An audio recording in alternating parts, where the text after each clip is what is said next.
Yo, what's up, my dollar bills? And today we are going to be watching a video from ABC News. I think it's ABC News. I don't know, but basically, this little girl and the boy, like a little boy, were at their farm.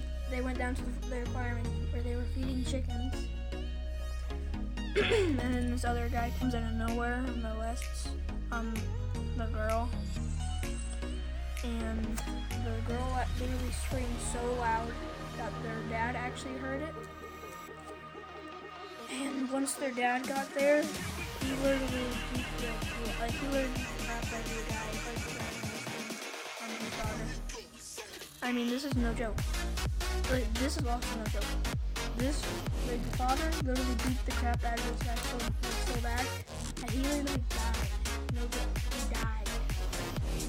So, let's roll this clip. Daddy catches a child sex predator sexually molesting his screaming 5-year-old little girl, and he punches the guy to death. The man who hears his daughter screams races to save her. The case goes to a grand jury for homicide charges. Murder? The only thing this guy deserves is an award, a medal for Father of the Year. Right now, to Ellie Josted, I want to go over the facts from the very beginning. Martin and I were talking about what may underlie a grand jury consideration. This father actually has a case that goes to the grand jury for felony charges. When he catches the molester raping his 5-year-old daughter. Ellie, what are the rest of the facts? Right, Nancy. Well, what was going on here is that this is on the grandfather, the little girl, the 5-year-old girl's grandfather's ranch. They keep horses there. They keep chickens there.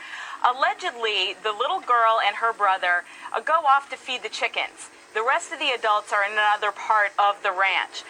Then a witness says, and there's conflicting reports about exactly what happened at this point, but a witness says that somehow this alleged attacker, Flores, separated the girl from her brother, forcibly carried her into some wooded area, some brush there on the farm.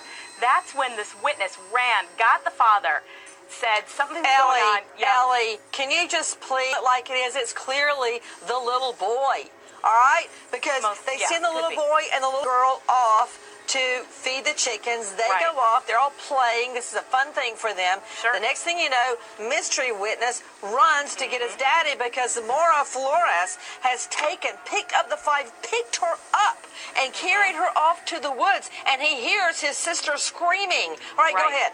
Right. So there's this frantic search, father looking in the woods for the girl. He hears her scream, runs to the source of the scream, and that's when he said he saw Flores, pants down, caught in the act of assaulting, raping his daughter, Nancy.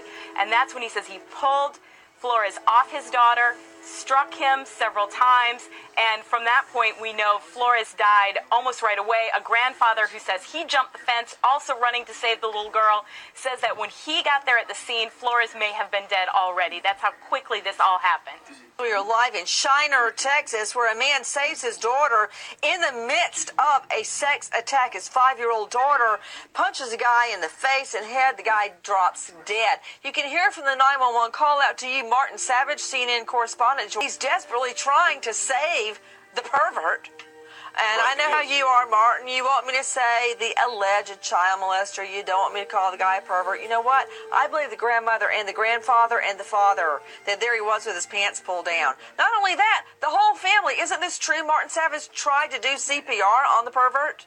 It did indeed. I mean, that's one of the, one of the most shocking aspects here, on top of what we've already heard, is that they've seen the crime being perpetrated on a young girl.